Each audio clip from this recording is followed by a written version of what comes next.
அஸ்ஸலாமு அலைக்கும் viewers, welcomes to வாஹிதாஸ் kitchen. எல்லோரும் எப்படி இருக்கீங்க?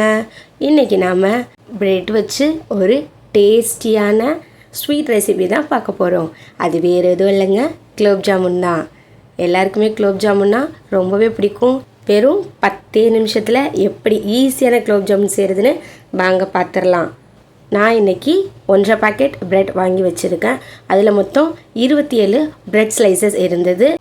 ப்ரெட்டுடைய ஓரங்களையெல்லாம் நம்ம இந்த மாதிரி கட் பண்ணி எடுத்து வச்சுக்கலாம். ஏன்னா நம்மளுக்கு உள்ளே இருக்கக்கூடிய ஒயிட் மட்டும்தான் தேவைப்படும், அதோடைய சுற்றி இருக்கக்கூடிய கார்னர்ஸ் எல்லாம். அதனால் நம்ம கட் பண்ணி எடுத்துகிட்டு ப்ரெட்டை இது போல் சின்ன சின்ன பீசஸாக கட் பண்ணி மிக்சர் ஜாரில் கொடுத்து ஒரு குறிப்பிட்ட அளவுக்கு பவுடர் மாதிரி அரைச்சி எடுத்துக்கலாம். ரொம்பவும் நைஸாலாம் அரைக்க வேணாம், ஏன்னா அது ரொம்பவே ஈஸியாகவே நம்மளுக்கு பிணைய வந்துடும். இப்போ இதுக்கு நம்ம ஜீரா செய்கிறதுக்கு ஒரு கப் அளவுக்கு நான் சுகர் எடுத்திருக்கேன். இது 200 கிராம் இருந்தது. அதுக்கு 1 கப் அளவுக்கு தண்ணி விட்டு ஒரு 3 ஏலக்காயை தட்டி அது கூட சேர்த்துக்கிறேன். இப்போது சர்க்கரை கரையிற வரைக்கும் நம்ம வெயிட் பண்ணலாம். நல்லாவே கரைஞ்சி கொதி வந்துருச்சு. இதுக்கு ஒரு கம்பி பதம் இருந்தால் போதும். அதாவது நம்ம கையில் எடுத்து பார்க்குறப்போ ஒரு கம்பி மாதிரி ஃபார்ம் ஆகும்.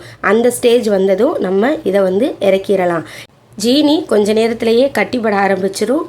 அது கட்டியாகாமல் இருக்கிறதுக்காக ஒரு ஹாஃப் லெமனை நம்ம பிழிஞ்சு விட்டு எடுத்துக்கலாம். வாங்க இப்போ நம்ம மாவு பிசைஞ்சு ஜாமுன் செய்ய ரெடியாகலாம்.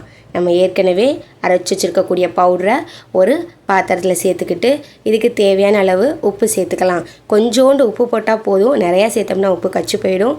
அதுக்கப்புறமா எனக்கு ஒரு 8 ஸ்பூன் அளவுக்கு இதுக்கு பால் தேவைப்பட்டது. ஸோ நீங்களும் என்ன போலவே ஸ்பூன் கணக்கிலேயே எடுத்துக்கலாம். ரொம்பவே ஈஸியாக இருக்கும். இது அந்தளவு பால் தேவைப்படாது. கொஞ்சம் கொஞ்சமாக நம்ம சேர்த்து மாவு ஒரு சாஃப்ட் டோவாக நல்லா பிணைஞ்சு இது போல் அழகாக ரவுண்ட் பால்ஸாக எடுத்துக்கலாம். பாலில் எந்த காரணத்தை கொண்டு விரிசல் இருந்துடவே கூடாது. இருந்தது அப்படின்னா நம்ம எண்ணெயில் போட்டதுமே அது பிரிஞ்சு வர ஆரம்பிச்சிடும். பாருங்கள், நம்மளுடைய ஜாமுன்ஸை எண்ணெயிலலாம் போட்டு பொரித்து எடுத்துட்டோம். ரொம்பவே கலர்ஃபுல்லாக சூப்பராக ரெடி ஆகிடுச்சு. பொரித்து எடுத்த இந்த ஜாமுன்ஸை நம்ம ஜீராவில் போட்டு ஒரு 2 hours நல்லா ஊற வச்சு எடுத்தோம் அப்படின்னா நம்மளுடைய டேஸ்டியான குலோப் ஜாமுன் தயார். கண்டிப்பாக ட்ரை பண்ணி பாருங்கள். பார்த்துட்டு எப்படி இருந்ததுன்னு கமெண்ட்டில் சொல்லுங்கள். மறக்காமல் எங்கள் சேனலை சப்ஸ்கிரைப் பண்ணுங்கள். தேங்க்ஸ் ஃபார் வாட்சிங்.